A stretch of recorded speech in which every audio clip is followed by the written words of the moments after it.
নমস্কার বন্ধুরা, গল্পের চিলেকোঠা পরিবারে আপনাদের সকলকে স্বাগত জানাই। আমি সায়নী। আজ আমাদের নিবেদন বিখ্যাত সাহিত্যিক শ্রী প্রচিত গুপ্ত রচিত গল্প ফিসফিস। গল্পটি কেমন লাগলো কমেন্টে জানাবেন। যদি ভালো লাগে লাইক করবেন, আর চ্যানেলটিতে যদি নতুন হয়ে থাকে সাবস্ক্রাইব করবেন। তবে চলুন আর দেরি করব না, শুরু করি আজকের গল্প। শ্রী প্রচিত গুপ্ত রচিত ফিসফিস।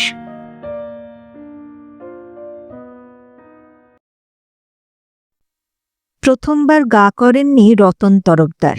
গা করবার মতো ব্যাপারও ছিল না, সামান্য একটা আওয়াজ মাত্র, অস্পষ্ট জড়ানো ভাষা ভাষা। কানের পাশে কেউ ফিসফিস করলে যেমন হয় অনেকটা সেরকম। আওয়াজের আয়ু ছিল মাত্র কয়েক মুহূর্ত, এসেই মিলিয়ে গেল, রাস্তার তুমুল হট্টগোলে মিশে গেল। রতনবাবু বুঝতেই পারলেন না কি ঘটল। রতনবাবু ছিলেন বাস স্টপে, অফিসে যাবেন। পরপর দুটো বাস ছেড়েছেন। বাস দুটোই খুব যে ভিড় ছিল এমন নয়, চাইলে হয়তো ঠেলে ঠুলে উঠে পড়া যেত, কিন্তু রতনবাবু ওঠেননি। আজকাল ঠেলাঠেলি তার ভালো লাগে না। আজ ট্রামে যাবেন। ট্রাম পুরোটা যাবে না, বাকিটুকু গলিগালা দিয়ে হেঁটে নিতে হবে। এতে অল্প দেরি হবে, তা হোক, অফিসে তার ছাড় আছে। ডিপার্টমেন্টের হেড তাকে পছন্দ করেন, বলেন কোনো দিন রতনবাবু ২-১০ মিনিট পরে ঢুকলেও চলবে। এতদিন মন দিয়ে কাজ করছেন, তার তো একটা দাম আছে। কথাটা মিথ্যে নয়। অফিসে রতনবাবুর বিরুদ্ধে কমপ্লেন নেই। ৩৩ বছরের কর্মজীবনে ফাঁকি দেননি কখনো। অফিসের সাথে পাচেও থাকেন না। নিচের দিকের পোস্টে কাজ করেন। চুরিচামারির বড় সুযোগ নেই, তবে ছোটখাটো সুযোগ আছে। ফাইলের নড়াচড়াতেও ইচ্ছে করলে টাকা পয়সা নেওয়া যায়। অনেকেই নেয়, কিন্তু রতনবাবু নেন না। সেই কারণে বস পোস্টের নিয়ম না মেনে মাঝে মধ্যেই তার কাছে বিশেষ জরুরি ফাইল পাঠান। বিশ্বাস করেই পাঠান। রতন তরফদার সই করলে সেই ফাইল ছাড়া হয়। এই দায়িত্ব অবশ্যই সম্মানের। আরও আছে, অফিসে কেউ বলতে পারবে না রতন তরফদার এ টেবিলের কথা ও টেবিলে, সে টেবিলের কথা বসের চেম্বারে কখনো চালাচালি করেছেন। ডেসপ্যাচের সন্তোষ টেবিলে এসে অ্যাকাউন্টসের প্রভাস দত্তর নামে গুজুর গুজুর করে দু কথা বললেই রতনবাবু হেসেছেন। আবার প্রভাস দত্ত যখন সন্তোষের নামে ফুসুর ফুসুর করতে এসেছে, তখনও হেসেছেন। একই হাসি। রতনবাবুর বিশ্বাস অফিসে তার শত্রু নেই। দূর থেকে ট্রাম আসতে দেখে রতনবাবু কয়েক পা এগিয়ে যান। ফার্স্ট ক্লাসের ভিড় দেখলে সেকেন্ড ক্লাসে উঠবেন। ট্রামে সেকেন্ড ক্লাসে চড়া নিয়ে বাড়িতে রাগারাগি আছে। সন্তু শিয়ালদানা বউবাজারে কবে যেন বাবাকে ট্রামের সেকেন্ড ক্লাসে দেখেছে। নিজে ছিল মিনি বাসে। জানলার পাশের সিটে বসে রতনবাবু ঢুলছিলেন। ট্রাম ঘুম, পাশে লম্বা ছাতা, কোলের ওপর হাতলওয়ালা পুরনো আমলের অফিস ব্যাগ। জানলা দিয়ে বাবা বলে ডাকতে গিয়েও থমকে গিয়েছিল সন্তু। গলা বাড়িয়ে বাবা বলে ডাকা মানে বাসের ৫ জন তাকাবে। আর ৫ জনটা বড় কথা নয়, বড় কথা হলো সেই সময় পাশে ছিল শালমি। সপ্তাহে ২-৩ দিন একসঙ্গে ঘোরাঘুরি করলেও সন্তুর ব্যাপারে শালমির এখনো নানা আপত্তি এবং বিরক্তি। সন্তু আজও নিশ্চিত নয় শালমি আদৌ তাকে বিয়ে করবে কিনা। শালমির সঙ্গে ঘোরাফেরা, কথাবার্তাকে সে পরীক্ষার বিভিন্ন পর্যায়ে বলে মনে করে। কোনোটায় পাস, কোনোটায় ফেল করতে করতে চলেছে। টেনশনে থাকে সর্বদা। এই পরিস্থিতিতে শালমি তার হতে পারে বরের বাবাকে ট্রামের সেকেন্ড ক্লাসে বসে ঢুলতে দেখলে অবস্থা যে ভয়ঙ্কর হবে এতে কোনো সন্দেহ নেই। বাড়ি ফিরে সন্তু তার মায়ের ওপর রাগারাগি করল।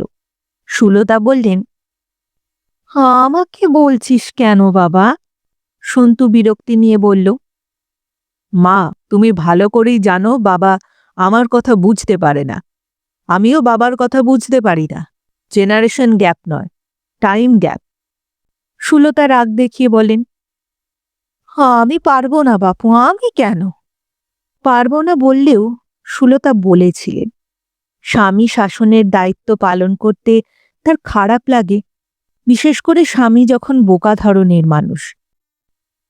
পরদিন অফিস বেরোনোর মুখে টিফিন বাক্স এগিয়ে দিয়ে বললেন, ট্রামের ফার্স্ট ক্লাসে উঠবে বুঝলে? রতনবাবু অবাক হয়ে বললেন, কেন বলো তো? আমাদের একটা প্রেস্টিজ আছে, লোকে দেখলে কি ভাববে, হ্যাঁ? সুলতা চুপ করে গেলেন। রতনবাবু বললেন, কি ভাববে বলো, চুপ করে গেলে কেন? সুলতা রাগী গলায় বলেছিলেন, জানি না, লোকে কি ভাববে জানি না, তবে তোমার ছেলে ভেবেছে। সন্তোষ সেদিন দেখেছে তুমি ট্রামে সেকেন্ড ক্লাসে ঘুমোতে ঘুমোতে যাচ্ছ, সঙ্গে নিশ্চয়ই তার বন্ধু টন্ধু কেউ ছিল, বেচারি লজ্জায় মরে গেছে। রতনবাবু চোখ কপালে তুলে বললেন, বাবাকে ঘুমোতে দেখলে ছেলের লজ্জার কি আছে শুনি? আমি তো ঠিক ঘুমোইনি, একটু চোখে পাতায় করেছিলাম। সত্যি কথা বলতে কি, চোখে পাতায় করব বলেই ফাঁকা সেকেন্ড ক্লাসে উঠে পড়া। সামনের কামরায় ভিড় ছিল, সেখানে উঠলে ঘুম তো দূরের কথা, পুরো পথটাই দাঁড়িয়ে যেতে হবে। সুলতা অর্ডারের ভঙ্গিতে বললেন, এবার থেকে তাই যাবে বাপু, ছেলের প্রেস্টিজের কথাটা একবার ভাববে না? রতনবাবু চুপ করে যান। স্ত্রীর কথায় তিনি হতবাক। সন্তানের জন্য পিতাকে অনেক কিছু করতে হয়, কিন্তু ট্রামে দাঁড়িয়ে যেতে হয় এমনটা তিনি শোনেননি। তবে এরপর থেকে ট্রামে উঠবার সময় সতর্ক থাকেন, আশেপাশে তাকিয়ে নেন, চেনা জানা কেউ নেই তো। সেদিনও দেখেছিলেন, আর তখনই আওয়াজটা শুনতে পেলেন। মানুষের হট্টগোল, গাড়ি বাসের হর্ন, ট্রামের ঢং ঢং, সব এক নিমেষের জন্য চুপ করে গেল, থমকে গেল। শুধু কানে ভেসে এলো এক অস্পষ্ট জড়ানো আওয়াজ। রতনবাবু গা করলেন না। ট্রামে উঠে খালি সিট খুঁজতে খুঁজতে ঘটনাটা ভুলে গেলেন। তবে ঘটনাটা মনে পড়ল 3 দিন পর। শুধু মনে পড়ল না, রতন তরফদার বুঝতে পারলেন এই আওয়াজ শুধুমাত্র অস্পষ্ট জড়ানো আওয়াজ নয়, মানুষ কথা বলছে। রাত 10টার কাছাকাছি তখন। সন্তু বাড়ি ফেরেনি। তার বাড়ি ফিরতে রাত হয়। সাপ্লাই লাইনের বিজনেসে অনেক হ্যাপা। সুলতা ঘরে টিভি দেখছেন। বিকেল থেকেই রতনবাবুর মাথাটা হালকা টিপটিপ করছিল, একটা ব্যথা ব্যথা ভাব, কিন্তু ব্যথাটা কোন জায়গায় তিনি বুঝতে পারছিলেন না। সুলতাকে বলেননি। টিভি দেখার সময় বিরক্ত করলেই দাঁত কড়মড় করে বলেন, সারাটা দিন কি শুধু সংসার আর তোমাদের পা ব্যথা মাথা ব্যথা নিয়েই থাকতে হবে? এই বুড়ো বয়সেও কি দুদণ্ড ছুটি নেই আমার? কদিন ধরেই সুলতার মেজাজটা খারাপ। টিভি সেট গোলমাল করছে, বিটিকিচ্ছিরি গোলমাল। সিরিয়ালের চরিত্ররা রাগারাগি কান্নাকাটি করলে সেও লাফাচ্ছে, ছবি কেঁপে কেঁপে যাচ্ছে। অফিস ফেরত টিভির মেকানিককে খবর দিতে গিয়েছিলেন রতনবাবু। মুকুন্দ এর আগেও বহুবার টিভি সারিয়ে দিয়ে গেছে।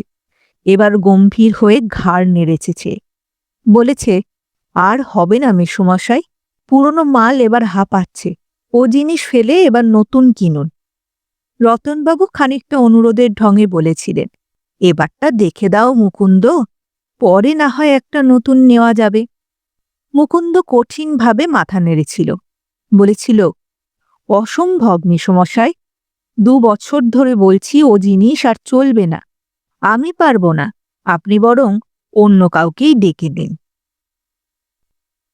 রতনবাবু বাড়ি এসে মুকুন্দর কথা গোপন করলেন, কিন্তু মুকুন্দ করল না। পরদিন সুলতার সঙ্গে রাস্তায় দেখা হতে তাকেও নতুন টিভির জন্য উস্কে দিল। বাড়ি ফিরেই সুলতা ঘোষণা করলেন তার নতুন টিভি চাই।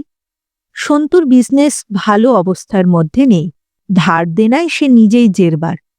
তারপরেও যেটুকু 2-4 পয়সা হয় সে সরিয়ে রাখে।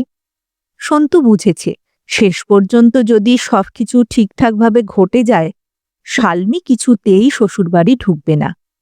তখন আলাদা ফ্ল্যাট লাগবে, তার জন্য এখন থেকেই সঞ্চয় চাই।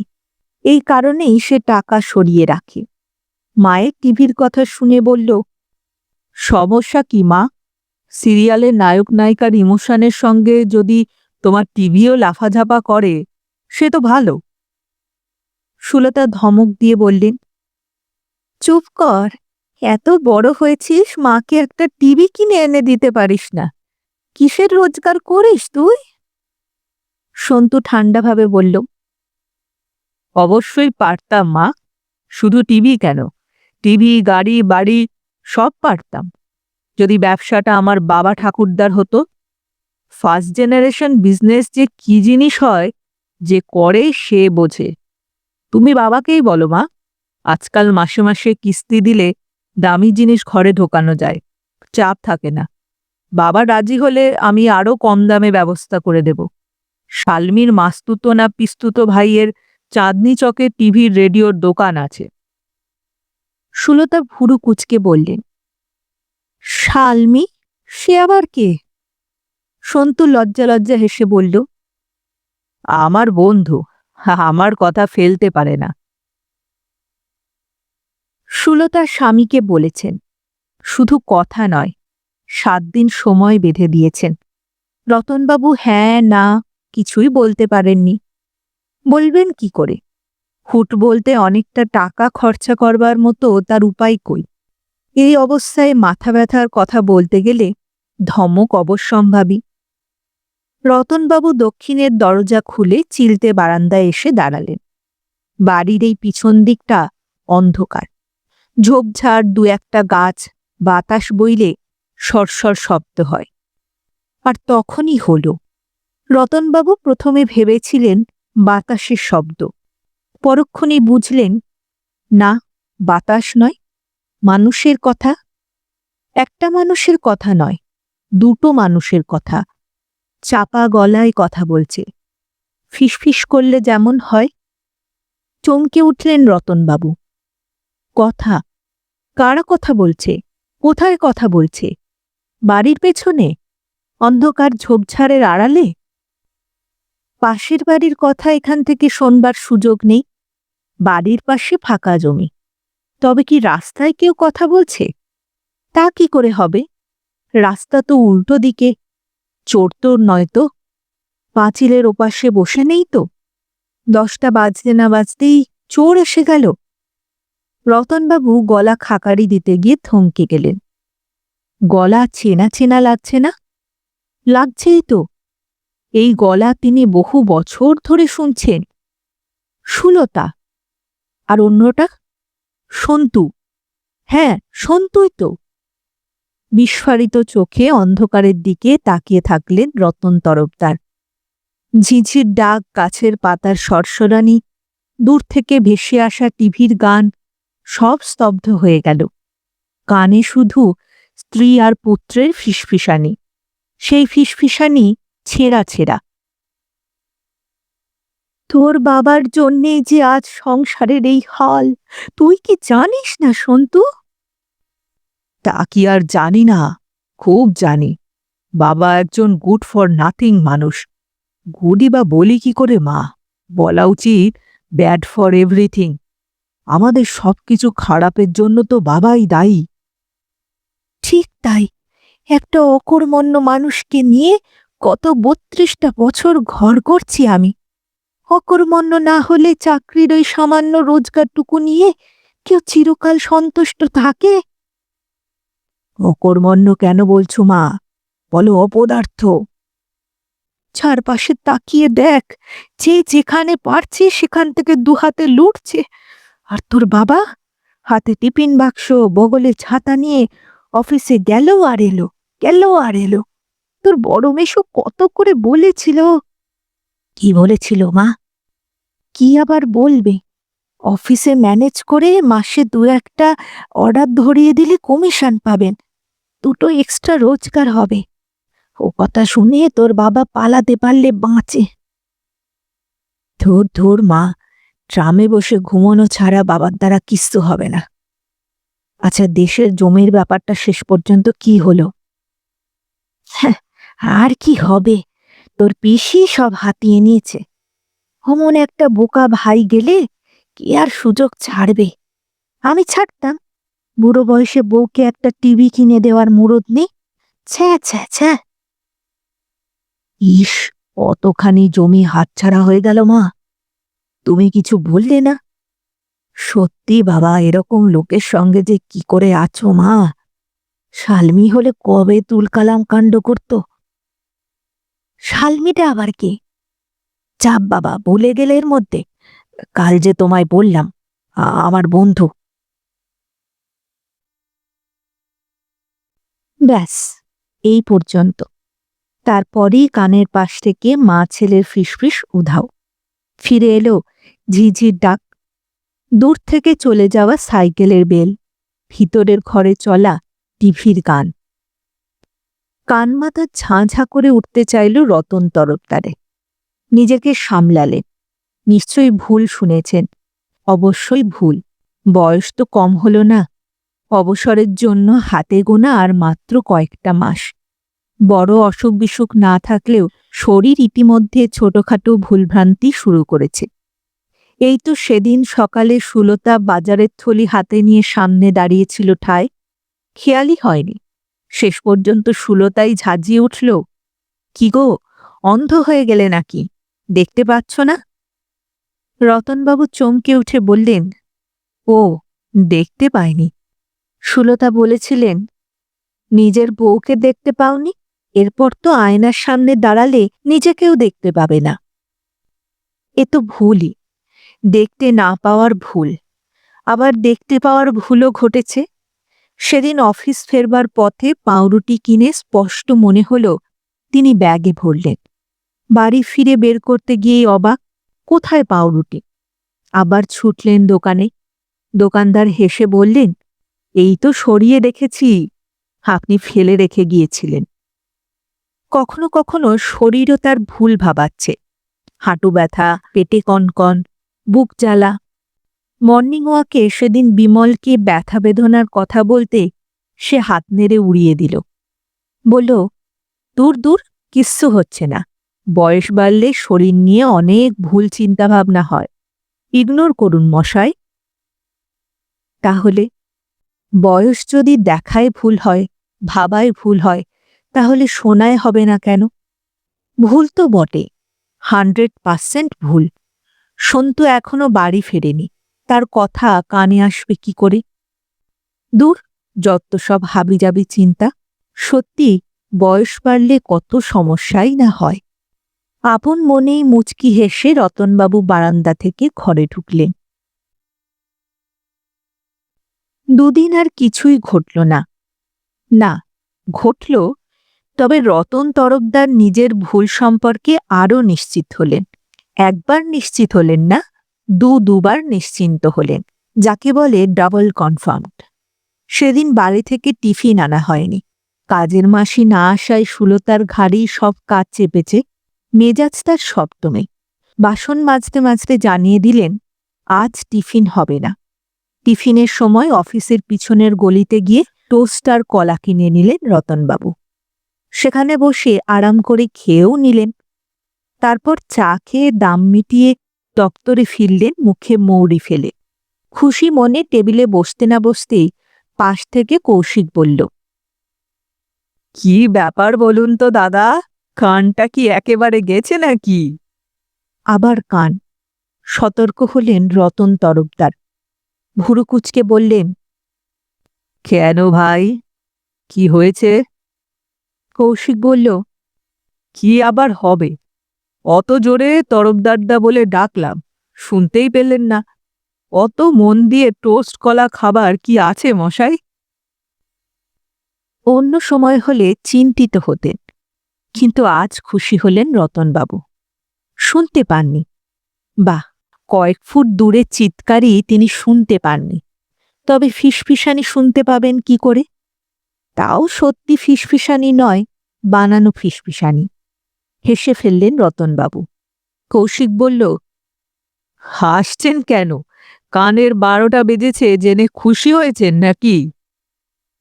রতনবাবু বললেন, না, খুশি হচ্ছি সুস্থ আছি জেনে। কৌশিক বলল, সুস্থ? কানে কম শুনছেন, সেটা সুস্থ থাকা হলো বুঝি? রতনবাবু মুচকি হেসে ফাইল খুলতে খুলতে বললেন, হলো বই কি, বেশি বয়সে কানে কম শোনাটাই সুস্থতার লক্ষণ। বেশি শুনলে বিরাট বিপদ। কৌশিক ঠোঁট উল্টে বলল, কি যে হেয়ালি করেন দাদা। রতনবাবু আরও নিশ্চিত হলেন পরদিন রাতে বড়শালীর বাড়ি থেকে ফেরবার সময়। ওখানে সুলতা জোর করে পাঠিয়েছিলেন। অফিস থেকে ফেরবার পথে বড়শালীর বাড়ি গিয়েছিলেন, আর যেতে গিয়ে কালীতলা স্টপটায় মিস করে গেলেন। কন্ডাক্টর কালীতলা কালীতলা বলে কম চিৎকার করেনি, তবু কানে ঢোকেনি রতনবাবুর। বাস খানিকটা এগিয়ে যাওয়ার পর ধরফর করে সিট থেকে উঠে পড়লেন। কন্ডাক্টর বিড়বিড় করে গাল দিল, কালা। রতনবাবু খুশি হলেন। সত্যি তিনি কানে কম শুনতে শুরু করেছেন। ফিসফিসানি তার মনের ভুল ছিল, আর কিছুই না। তবে এই খুশি খুশি ভাব দুদিনের বেশি টিকল না। 3 দিনের মাথায় আবার ফিসফিস শুনতে পেলেন পরপর 2 বার। সকালে পার্কে দুপা খেঁটে নিয়ে বাজারে গিয়েছিলেন রতনবাবু। আজকাল আর বাজার করতে তার উৎসাহ লাগে না। জিনিসের আগুন দাম। ইচ্ছে মতো যে আনাজপাতি কিনবেন সে উপায় নেই। তবু উবু হয়ে বসে আনাজ নিচ্ছিলেন। একটা একটা করে ঢ্যাঁড়স তুলছিলেন ঝুড়িতে। বাজারে চেঁচামেচিতে কান ঝালাফালা হওয়ার জোগাড়। হঠাৎই সবকিছু থেমে গেল। চারপাশটা তার শূন্য শূন্য আর ফাঁকা ফাঁকা হয়ে গেল।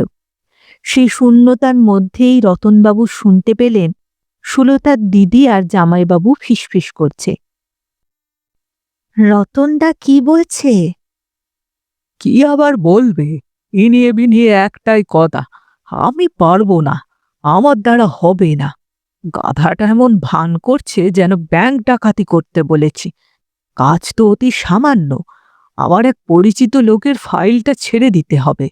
শুনে তো কাপড় চোপড়ে হয়ে যাওয়ার মতো অবস্থা। তোমার বোন এই ইডিয়টটাকে কিভাবে যে সহ্য করে। গাধা কেন বলছো গো? বলো পাজি। বউকে একটা টিভি পর্যন্ত কিনে দিতে পারে না। সুলতা সেদিন দুঃখ করছিল। ঘোর ভাঙল দোকানদার ঝুড়ি ধরে টান দেবার পর। লোকটা দাঁত মুখ খিচিয়ে বলল, আরে দাদা, এতক্ষণ ঝুড়ি আটকে রাখলে চলবে? অন্য কাস্টমার নেই, কিনবেন তো এইটুকু মাল, এত টেপাটিপি কিসের? হ্যাঁ? সেই দিনই রতনবাবু দ্বিতীয়বারের জন্য আবার ফিসফিসানি শুনতে পেলেন বাথরুমে। খুব অল্প সময়েরই ফিসফিসানি, 2-3টে কথা বন্ধ বাথরুমে কানের পাশে ভেসে বেড়াল। স্নানে ঢুকেছিলেন রতনবাবু। কল খোলা ছিল। লোহার বালতিতে জল পড়ছিল ছ্যাঁড়ছ্যাঁড় আওয়াজ করে। বাইরে সন্তু জোরে রেডিও চালিয়েছিল। আগের মতো চারপাশ চুপ মেরে গেল। জলের আওয়াজ, রেডিও চিৎকার কিচ্ছু নেই। শুধু মাথার পিছনে কারা যেন নিচু গলায় কথা বলছে। অচেনা সব গলা। পিছনে বাজারের হইচই না? হ্যাঁ, তাই। খুব আবছা, কিন্তু বোঝা যাচ্ছে। মাছওয়ালার চিৎকার, খদ্দেরের দরদাম। পাথরের মূর্তির মতো দাঁড়িয়ে ফিসফিসানি শুনলেন রতনবাবু। কথাগুলি এরকম, বুড়োটা সকালে মটকা গরম করে দিল। কেউ বলছে, কি হয়েছে রে কালু? কি হবে, কিনবে শালা 4 আনার মাল, ঢ্যাঁড়সের গা টিপছে 10 বার, যেন ঢ্যাঁড়স নয়, মেয়ে ছেলে। মালটাকে চিনি চিনি, ওই তো পার্কের পাশে থাকে, সন্তুর বাবা। ছেলেও যন্তর, বাপ ছেলে সব সমান। খেতে বসে ভাত নাড়াচাড়া করতে করতেই উঠে পড়লেন রতন তরফদার। ভালো লাগছে না তার, অস্বস্তি হচ্ছে। এ কি অসুখ হলো তার? সুলতাকে বলবেন? বলে কি হবে? হাসবে। হাসবারই কথা। বয়সকালে বুকে ব্যথা হলে স্ত্রীর উদ্বেগ হয়, পড়ে পা ভাঙলে আহা উহু করে। বলা নেই কওয়া নেই হঠাৎ হঠাৎ অন্যের ফিসফিসানি শুনতে পেলে স্ত্রী কি করবে? পাগল ভাববে। মানুষের তো আর অলৌকিক ক্ষমতা নেই, হয়ও না। হলে হয়তো যেসব কথা জোরে বলা যায় না, নিচু গলায় আড়ালে বলা হয়, সেগুলোও শুনতে পেত। কিন্তু তা সম্ভব নয়। পিছনের কথা পিছনেই থেকে যায়। সন্দেহ নেই, নিন্দামন্দ গালিগালাজের ঘটনা সবই মনের ভিতর তৈরি হচ্ছে, তারপর তার কানে এসে বাজছে। কিন্তু সেটাই বা কেন হবে? স্ত্রী, পুত্র, আত্মীয়, এমনকি বাজারের দোকানদাররা পর্যন্ত তার নামে আড়ালে যেসব কথা বলছে, সেগুলো কি তার মনই বানাচ্ছে? সিনেমা থিয়েটারের সংলাপের মতো। এমন সংলাপ তার মন পাচ্ছেই বা কি করে? নিজের নামে এই গালমন্দ নিজেই তৈরি করছে। অস্বস্তি বাড়তে লাগল রতনবাবুর। অন্যদিন ভাত নাড়াচাড়া করলে সুলতা ভুরু কোঁচকান। শরীর খারাপ লাগছে কিনা জিজ্ঞেস করেন। আজ নির্লিপ্ত ভঙ্গিতে বললেন, ভালো না লাগলে খেও না, বয়স হলে কম খাওয়া ভালো। রতন তরফদার কিছু একটা বলতে গিয়ে চুপ করে গেলেন। অফিসে শুকনো মুখ, অন্যমনস্ক ভাব, কাজে ছোটখাটো গোলমাল দেখে রঞ্জন বলল, কি হয়েছে দাদা? বাড়িতে সমস্যা? রঞ্জন ছেলেটা ভালো, সন্তুর থেকে কয়েক বছরের বড়, কাজে সিনসিয়ার, রতনবাবুকে পছন্দও করেন। রতনবাবু বলবো না করেও তাকেই পুরোটা বলে ফেললেন। অবশ্য পুরোটা নয়, খানিকটা, যাতে পাগলামি না ভেবে বসে। তিনি বললেন, কদিন হলো বুঝলে, আমি একটা কানের সমস্যায় ভুগছি ভাই। রঞ্জন হাত নেড়ে বলল, দূর, এটা ঘাবড়ানোর কোনো ব্যাপার হলো? হয়েছেটা কি আপনার? কম শুনছেন তো? শুনবেনই তো। বয়স হলে কম শুনবেন না? সেদিন বসও যেন কাকে বলছিল, তরফদার সাহেবের বয়স বাড়ছে, ওকে কিছু বলতে গেলে একটু জোরে বলতে হবে। রতনবাবু বললেন, আসলে কি হয়েছে জানো রঞ্জন, সমস্যাটা কম শোনার নয় গো। সমস্যাটা হলো, কি বলবো তোমায়, মাঝে মাঝে মনে হয় কানের মধ্যে আওয়াজ শুনছি। কি আওয়াজ বলুন তো? দপদপ? ভোঁভো? রতনবাবু সতর্ক হয়ে বললেন, না না, ওরকম নয়। মনে হয় অস্পষ্ট জড়ানো, অনেকটা অনেকটা কেউ কথা টথা বললে যেমন হয়, মানে। বলতে গিয়ে একটু লজ্জা পেলেন রতনবাবু।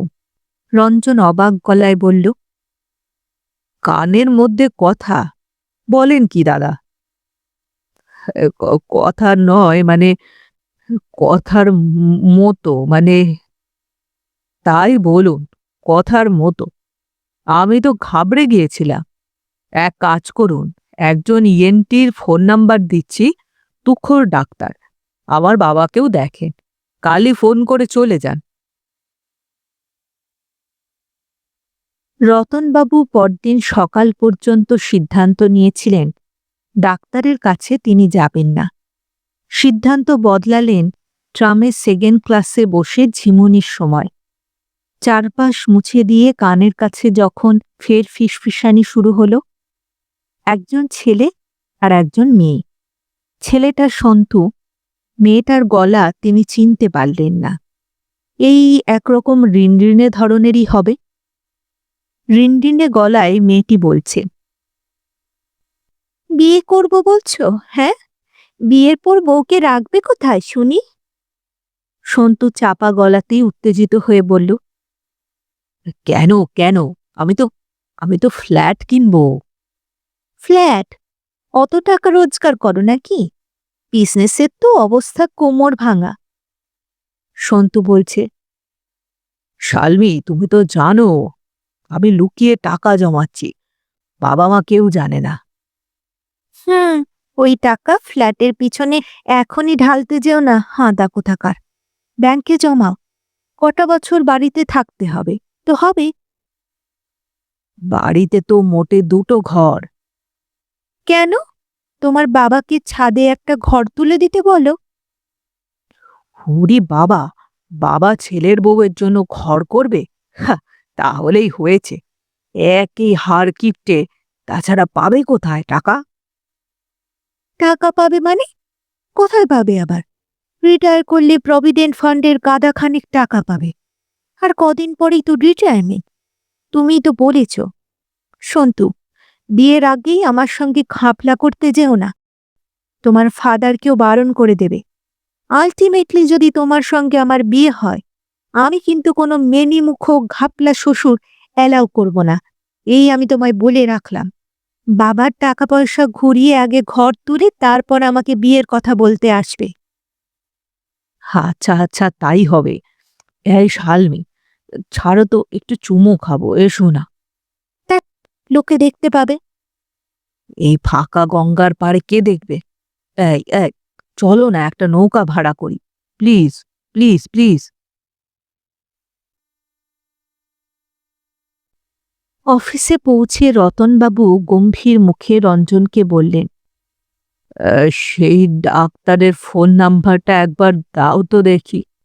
কোথায় যে সেদিন রাখলাম, মনে হয় হারিয়ে ফেলেছি, বুঝলে। ডাক্তারবাবু কম কথার মানুষ। বললেন, এমনটা হতেই পারে। মনে হচ্ছে মানুষের কথা শুনছেন, তবে কথাগুলো আসল কথা নয়। আমরা কানের ভিতর অনেক সময় গুনগুন আওয়াজ পাই, মনে হয় ভোমরা উড়ে বেড়াচ্ছে। সত্যি কি কানের ভিতর ভোমরা উড়ে বেড়ায়? এটাও তাই, অডিও হ্যালুসিনেশন। একটা ড্রপ দিচ্ছি, নিয়ম করে দেবেন। দুটো পরীক্ষা দিচ্ছি, করিয়ে নেবেন। তাড়াহুড়োর কিচ্ছু নেই। ডাক্তারবাবুর কনফিডেন্স দেখে শান্তি পেলেন রতন তরফদার। রাতে শোবার সময় কানে ওষুধ দিলেন। সপ্তাহে সত্যি আর কিচ্ছু হলো না। খুব নিশ্চিন্ত লাগলো তার। ফিসফিসানি অসুখটা মনে হচ্ছে সেরেই গেল। না, সেরে যায়নি। বুধবার মর্নিং ওয়াকের সময় পার্কে দ্বিতীয় চক্কর দেবার সময় আবার ফিসফিসানিটা ফিরে এলো। আর ফিরে এলো ভয়ঙ্কর হাড়হিম করা সব কথা নিয়ে। ফিসফিস করছে দুজন। ঝাঁকড়া গাছের তলায় থমকে দাঁড়ালেন রতনবাবু। রতন তরফদারের দুই সহকর্মী কথা বলছে, সন্তোষ আর প্রভাত দত্ত। সন্তোষ বলছে, বুড়োটা রাজি হবে তোমার কি মনে হয়? প্রভাত দত্ত বলল, আলপাত রাজি হবে। অত টাকার কথা বলবো, রাজি হবে না মানে? শালার বাপ রাজি হবে। সন্তোষ একটু চুপ করে থেকে বলল, ব্যাটা যে বেশি সততা দেখায়। প্রভাত দত্ত বলল, সৎ না ছাই, এক নম্বরের ভীতু। আমরা বোঝাবো, বলবো এই কাজে তো রিস্ক নেই, আপনি শুধু একটা সই করে দেবেন, আবার কি, ফাইলটা ছেড়ে দিন। কাজ না হতেই ফাইল ছেড়ে দেওয়ার ঘটনা তো এ অফিসে নতুন নয়। মনে হচ্ছে ভীতুটা গাইগুই করবে। প্রভাত দা, ভীতুটা বেশি লোভী নয়, এত বছর চাকরি করেও উপরি হয়নি। বুড়োর পেটে বিরাট খিদে। আমার কাছে খবর আছে মশাই। কি খবর? আরে বাবা, আমি এমনি এমনি রতন তরফদারকে টার্গেট করিনি। বাড়িতে টাকা পয়সার চাপ আছে। কদিন পরে রিটায়ার করছে বলে চাপ আরো বেশি। ওর এক জামাইবাবুর সঙ্গে আমার যোগাযোগ আছে। আরে ধড়িবাজ লোক, ধড়িবাজ। সত্যি কথা বলতে কি, এই কাজটাও ওই ধড়িবাজের। সামনে অন্য লোক রেখে করাচ্ছে। তা আমি বললাম, আত্মীয়কে ধরলেন না কেন? জামাইবাবু নাক মুখ সিটিয়ে বলল, ওটা আবার মানুষ নাকি? আপনারা পারলে ম্যানেজ করুন, আমার নাম করবেন না, টাকা আড়াল থেকে দিয়ে দেব। রতনবাবু বাড়ি ফিরলেন এলোমেলো হেঁটে। মন খারাপ লাগছে, খুব খুব মন খারাপ। মন খারাপ নাকি অভিমান? আড়ালে এত গালমন্দ, বাড়ি থেকে বাইরে কেউ বাদ নেই। কি দোষ করেছেন তিনি? সাধ্যে যেটুকু কুলিয়েছে সেটুকু নিয়েই মোটামুটি বেঁচে থাকাটা অন্যায়? একজন সাহসী খারাপ লোকের থেকে একজন ভীতু ভালো মানুষ হওয়াটা কি বিরাট কোনো অপরাধ যে সবাই মিলে তাকে গালি দেবে? কই, তিনি তো কখনো কাউকে অপমান করেননি, ঝগড়াও করেননি পারতপক্ষী, ঝামেলা দেখলেই সরে গেছেন। অফিসে, সংসারে, সব জায়গায়। সুলতা কিভাবে জীবন কাটাবে তাতে যেমন নাক গলাননি, প্রভাত দত্ত সন্তোষরা চুরি করলেও তিনি ফিরে তাকাননি। যে মেয়ের এখনো এ বাড়িতে বিয়ে হয়নি সে পর্যন্ত মন্দ কথা বলতে ছাড়ছে না। বাড়ির কাছাকাছি এসে রতন তরফদারের মন খারাপের সঙ্গেও রাগ হতে লাগল। মনে হল অন্যকে দোষ দিয়ে কি হবে, দায়ী তো তিনি নিজে। দায়ী তার ফিসফিসানি শুনতে পাওয়ার এই উদ্ভট অসুখ। অসুখ হয়েছে বলেই নিজের সম্পর্কে শুনতে হচ্ছে গাধা, ভীতু, মেরুদণ্ডহীন। আড়ালের কথা শুনতে না পেলে এই অপমান তো তার হতো না। তবে আজও জানা হল না কথাগুলো ওরা বলছে নাকি তার মনের বানানো কথা। কিভাবে জানা যাবে? কিভাবে কাউকে জিজ্ঞেস করবেন? কাকে করবেন? সুলতাকে, সন্তুকে, নাকি অফিসের সন্তোষকে? নিজেকে আরও ছোট হতে হবে। তার চেয়ে বরং থাক, যা হচ্ছে হোক। ক্লান্ত বিষণ্ণ রতনবাবু তাই ঠিক করলেন আজ আর তিনি কোথাও যাবেন না, কারো সঙ্গে একটি কথাও বলবেন না। দরজা বন্ধ করে ঘরে শুয়ে থাকবেন। এই সকালেই তো তার মাথায় টিপটিপে ব্যথা শুরু হয়েছে। তবে ঘরে বসে থাকা হল না রতনবাবুর। 9টা বাজতে না বাজতেই বিছানা থেকে তড়াক করে লাফ দিয়ে উঠলেন। দরজা খুলে ছুটলেন বাথরুমের দিকে। চিৎকার করে বললেন, সুলতা, আমাকে ভাত দাও, অফিসে লেট হয়ে যাবে। অফিস ঢুকতে 10 মিনিট লেটই হয়ে গেল। কোনো রকমে অ্যাটেন্ডেন্সটা দিয়ে নিজের টেবিলে একবার ঘুরে সোজা চলে গেলেন বসের চেম্বারে। হ্যাঁ, একটা কথা ছিল। কি কথা বলুন? স্যার, এই ফাইলটা একটু দেখবেন। ব্রিজ তৈরির কাজ এখনো শেষ হয়নি, তবু ফাইলটা ছেড়ে দেবার একটা ষড়যন্ত্র চলছে।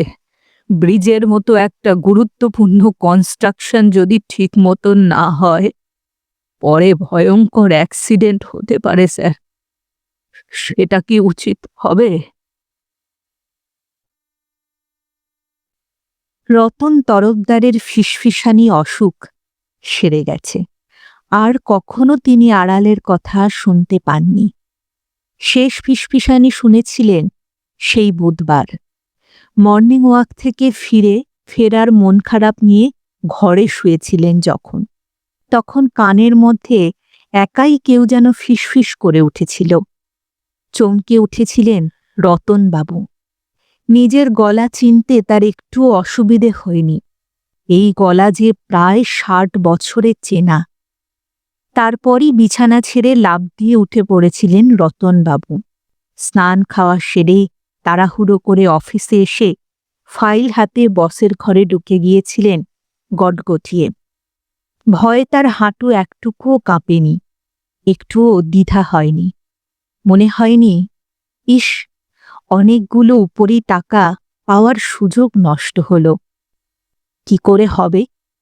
নিজের ফিসফিসে ফিনফিনে গলা যে তাকে অমনটাই বলেছিল, মন খারাপ করো না, ওঠো, অফিসে যাও, আর অফিসে গিয়ে